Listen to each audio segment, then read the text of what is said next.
Welcome to It's a Woman's World, a show which discusses any and all topics under the sun from a woman's point of view. Today, our panelists will be discussing the impact that COVID-19 is having on all of our lives. Moderator Nadia Jordana will begin the episode by introducing our co-hosts. Let me introduce Susan Strauss. Hi, Susan. Welcome to the show. Hi, thank you, Nadia. Good to be here, especially with this new platform. Kind of fun. It's kind of fun to be doing it this way. It is.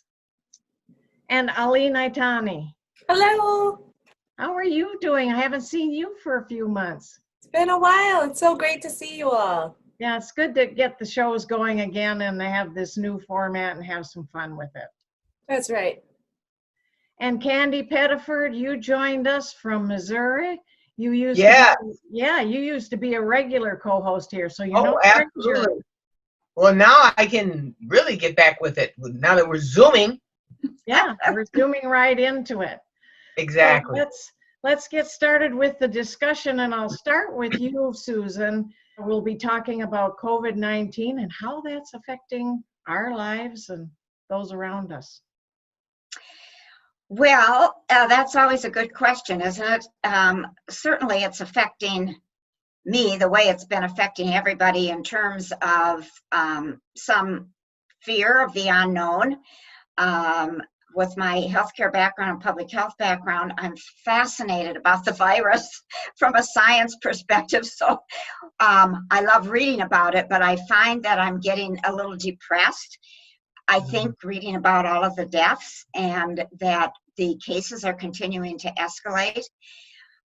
Professionally, it's really impacted me because I do webinars, 1 to 2 webinars a day, and those have really slacked off. So that's made a huge difference for me. But I've been getting caught up in my reading, and I went through all my closets and brought clothes into Goodwill, went through my garage and got rid of a bunch of stuff. So that's all been okay. And I think it's almost like you feel in a way that you're in a prison. We can't travel anywhere. We can't go to other countries. We can't go to malls or anything like that. Thank goodness we can go outside.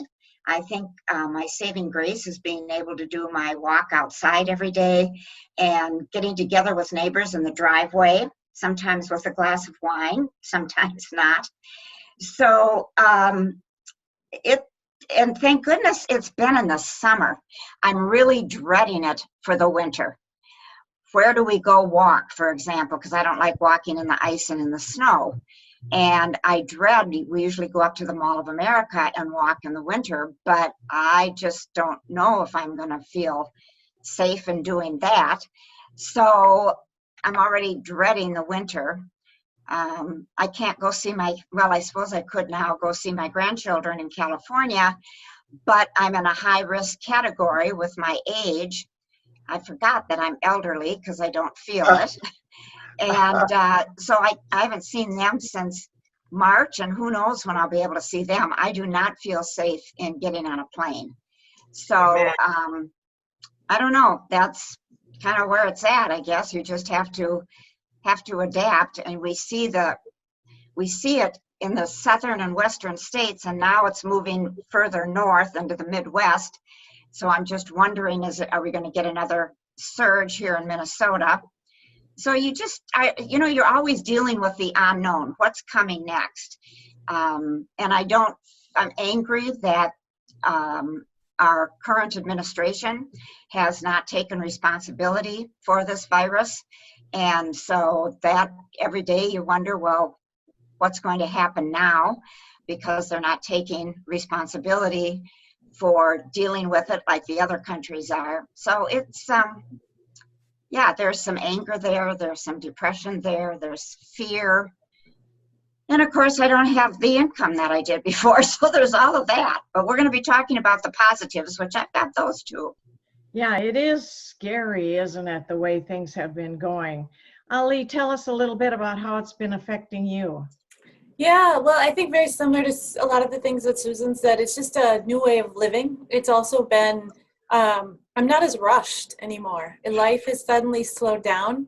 Yeah. And I keep thinking to myself, I'm so used to being in a hurry as a working woman, as a mother, all the responsibilities that we have in life. And I'm not in a rush anymore. And that's been a big new perspective. And then I think also my son came home from college in March. So my mother-in-law is here from India.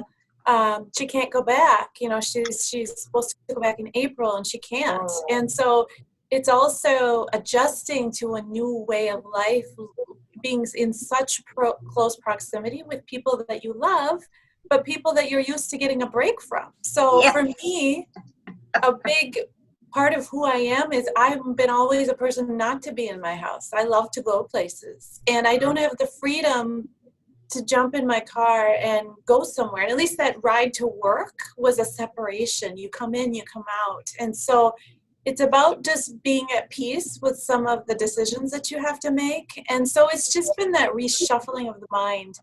I just want to add, though, being able to work from home, I am, my husband is, my son it was able to keep his internship. They're allowing him to work from home.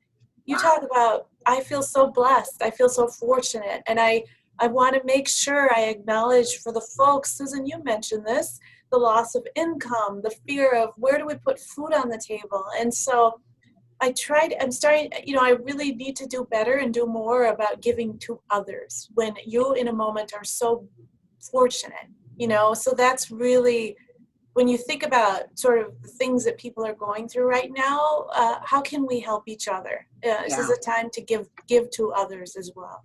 It is. And you talked about working from home, and it reminded me when we started doing this program, I wanted to upgrade my webcam.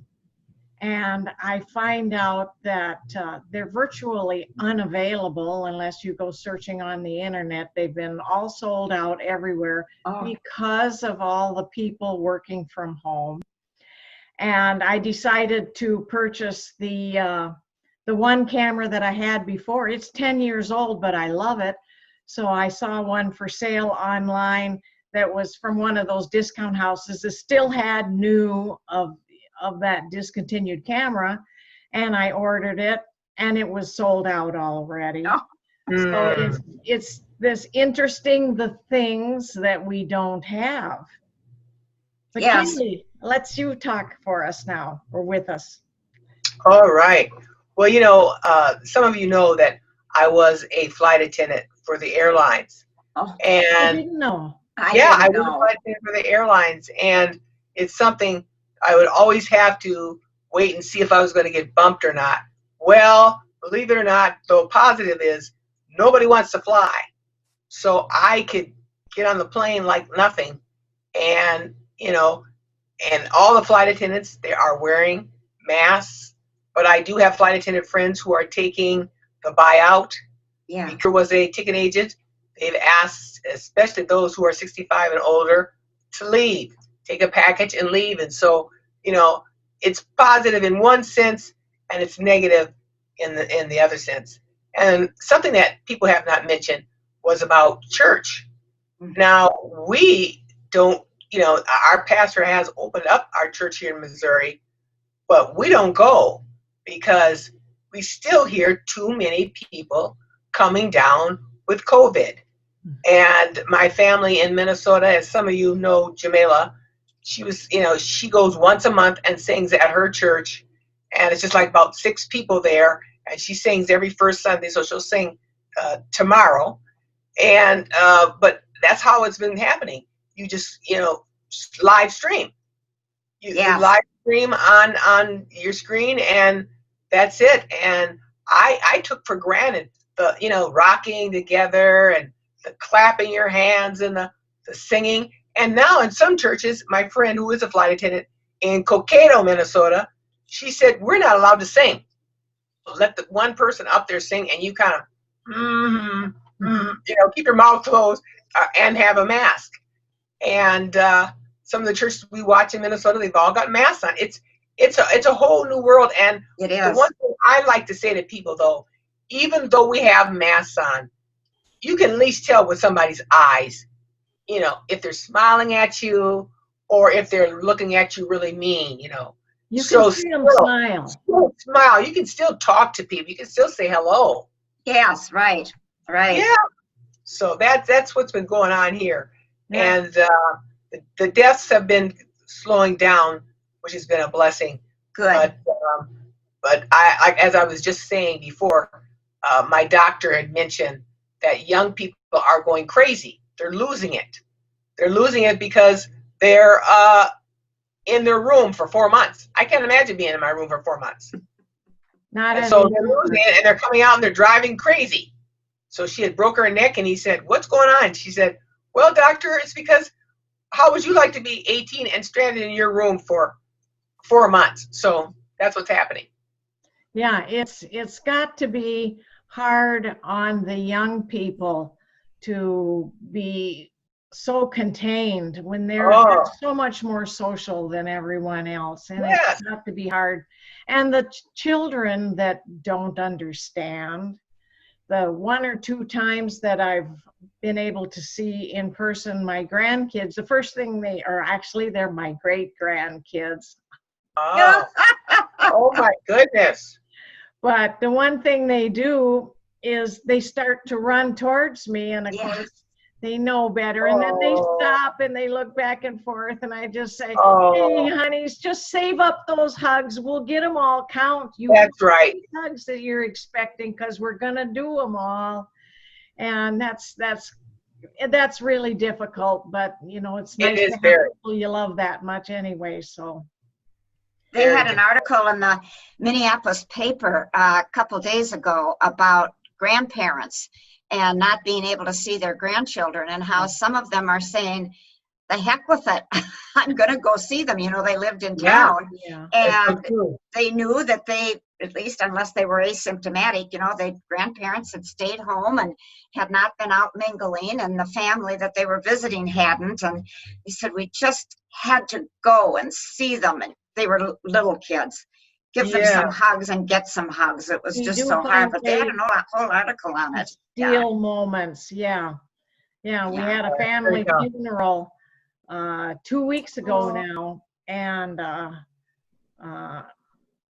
I had planned on not doing any hugging, but there were a few huggers in the group, and you hug lightly, and you roll on from there. It was nice to have a few gentle hugs. But one thing that happened with COVID that was a sad thing, my mother, who was 93, almost 93, fell and had to go to the hospital in the middle of March.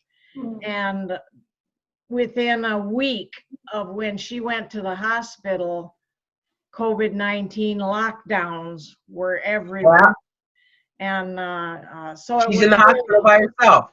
Yeah, and it was really hard for her. And then she did get worse. And I think, because I just don't think that 3 broken ribs you should ordinarily pass away from. She did because I think just the lack of, we did as many visits as we could fight our way in for. But I feel like it wasn't enough. And you think about the old people in the nursing homes and the lack of visitation that they're getting, and they understand. And I remember my mother saying, "I understand." But still, it's so hard for them to be alone and not getting to see their families. So those things happen. They do. And my mom just turned 95, and she had fallen as well. Yeah. And was in the hospital, and we couldn't, of course, see her. And then she had to go to rehab. Couldn't see her there either. But then they relaxed the restrictions a little bit, and so she was able to go outside. We had to stay 6 feet away from her, but we haven't been able to hug her either. And she's back in her assisted living now. And then they put her in quarantine there, so she couldn't get out and see her friends in the assisted living. But she just came off quarantine yesterday, and so she was all excited to be able to walk the halls and all of that kind of stuff. But it was tough on her too. And they didn't have phones in the rooms, so they had to go out into the hallway to talk on the phone, because my mom doesn't have a cell phone. Yeah, it was tough on us too, my sister and me. I go to care centers and I go and speak at care centers. Well, and I had two of them that I was on regular every fourth Thursday. Well, I've had to cut that. And they always were like, when are you coming back? And then there was one time when my daughter came in town and we just had a grand old time. And from then on, we haven't been back. So yeah, they miss it at the care centers, the nursing homes. Yeah. Yeah, I think too, this whole experience is also, I think, made a lot of people reflect on what's important in life. And I don't know, I question sometimes, did we get ourselves into a society with just moving, like I have described myself, moving so fast and everything's at our fingertips, and the gratification of now. And now this has really halted a lot of that. You can't, many people now are just not going to the store to browse, for example, to kill time. Right. You really, if you go to a store, do you have a purpose? And usually your purpose is to get in and get out, as an example. And it's like, just even hearing the stories of our loved ones who are in nursing homes or assisted living, it's like, right. Maybe it's also really making us sit back and recognize the value in our lives. So I think about that. Maybe, whatever religion you are, or if you're not a religious person, my belief is that maybe our Creator is asking us to really think about the value of our life. I agree. I agree. Yeah, you think so, I'm Candy? with you on Yes, that. I do. Yeah. Yes, I do. Absolutely. I think too, the change that it's made in the environment, when you read about the pollution, not only in the air, but how dolphins, for example, are swimming more freely, and they see more fish and turtles and whales, and the fact that the ships aren't out to sea anymore. And that's so right. you don't have all of the pollution from the ships, and even the where is it that they've got, is it Venice that's got I've not been to Italy, but they said that the fish are swimming in the canals there. They haven't seen fish there. You can see the Taj Mahal much easier when you're back. Wow. I bet your mother-in-law would be able to attest to that, Ali, in India, that the pollution has just diminished considerably in so many of these cities. Not, again, the air, but it's the water. I think those are things we need to look at. And I just read that now with cars back driving again, the pollution is almost back to where it was. I suppose I wish there was a way to diminish that. What did you say? What about the people that are angry that they have to wear masks? Oh, There's some that are so angry that they have to wear masks. I don't understand that. I'd have to say it's not all about them. It's about and it's not about politics. Help me understand this. Yeah. Well, I think it's about politics. I think it's about either they say they have a health condition, and I don't know. That's debatable. That's it's debatable. That some of that is coming out with the truth of that or not. And I think the other thing is people don't simply in this country don't want to be told what to do. And if you think about other countries, and I'm no expert, but I think some of the other countries like India have taken a stance where they say, this is not about your rights. This is about the protection and the well-being of a society. And we have, and I think it's also the adherence, and some people don't want to subscribe to a government that's their authority, right? And so in a society, though, we've created a government structure to say we need rules, we need regulation. So I think that debate is from that, don't tell me what to do, and tell me I have freedoms.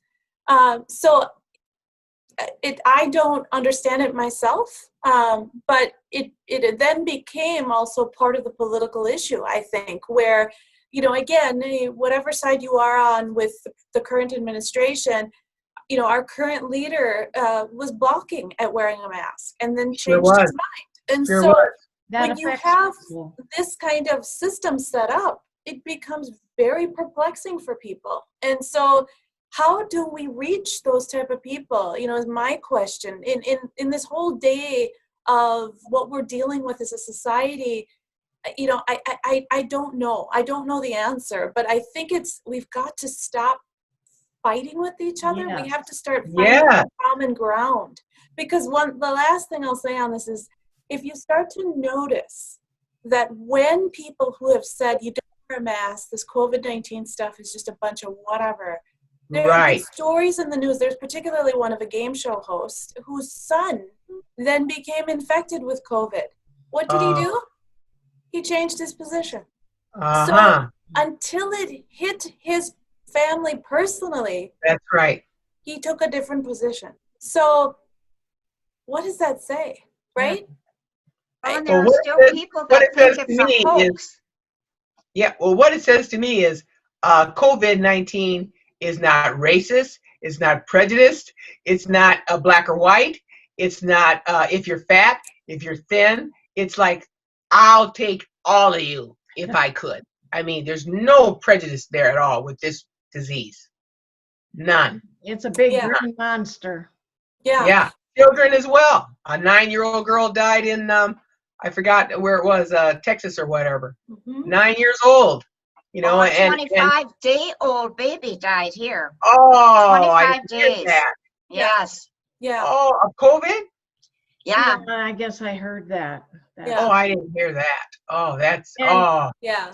Yeah, Well, let's Candy, I switch- agree with you. I think there is, but I also think this COVID thing, talking about what is it unearthing, as we were talking about some of these, you know, new enlightenments we're having. I think Mhm. another big one though is the disparity we see with people of color, and we've lived Yes.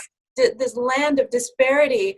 And Yes. what is surfaced with COVID, particularly for people of color, is look at who's doing some of these frontline jobs, like take Yes. the meat That's what my packing brother industry. said. And Right? you're right. Coming to the surface. Yes, Frontline jobs, frontline jobs. Driving the Yes. bus, the people doing the trash. Yes. we rely on to do you know, some of the most essential functions that we all Yes. survive on. Those jobs, which are traditionally, you know, are put down or not as important. Yeah, not as all of a important, sudden, but they are now. yeah, Get along without And them. lower pay. They don't get Lower- paid the same. absolutely. What do you all think about opening the schools? Oh, I let's just not even don't go there. know. Oh, wow. I don't know No. what to think about that. I know it. There's daughter's pros going and cons. online. My daughter's going online. Mhm. Yeah, He's my gonna- grandson is too. He's going to be a Yeah. sophomore. And I just think, okay, now they start looking at your grades for college when you're a sophomore and junior. What's this going to do? But then he's not going to Yes. be the only one. So they had online for the end of last year, and it was terrible. Now my granddaughter had online, but hers was great. She was had at least 3 hours, which of course is nothing really, but at least 3 hours of online instruction where they all used Zoom, and the teacher was there and the Right. classmates were there.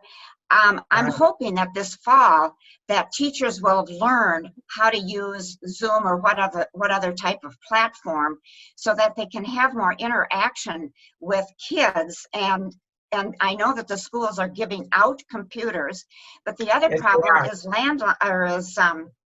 internet connections. I know we read where one family, they had to drive 15 miles from their home just so their kids could access the internet during Oh, school. no. So what do you Oh. do with that? That's terrible. So you might get the computer, but if you don't have good broadband, That's then right. what? One of the Wow. I things heard I they're going to think- be setting up hotspots, and I don't know enough about that, Yeah. so that kids that don't have good internet will be able to do these hotspots. I don't know how that works, but yeah, the poor kids.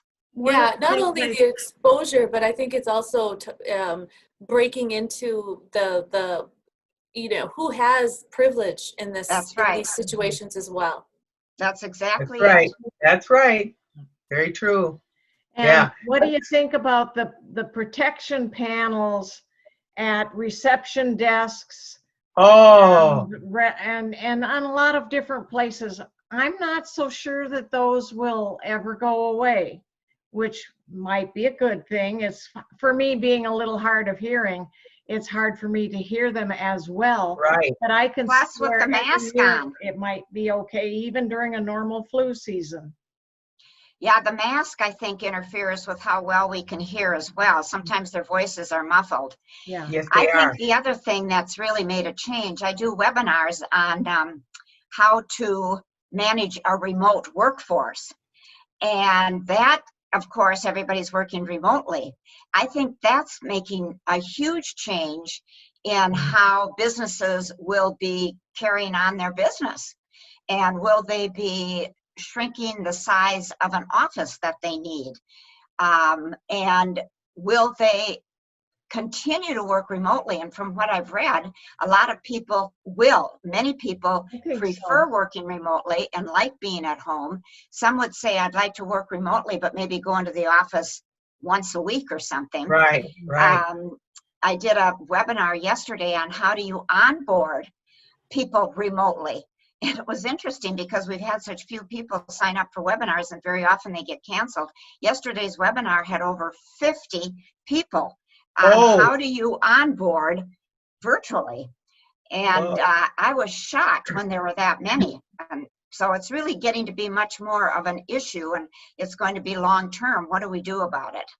Yeah, it's going to be long term. You're absolutely right. I don't think it's going to go right away. I think we're going to be living through this. And I believe a lot of children are not going to be going to school. Our governor now has left it open for the schools if they Ours want has to. too. And a lot of them teachers have said, you know, because at one point our governor said, well, the kids are young, they'll get sick and they'll get over it.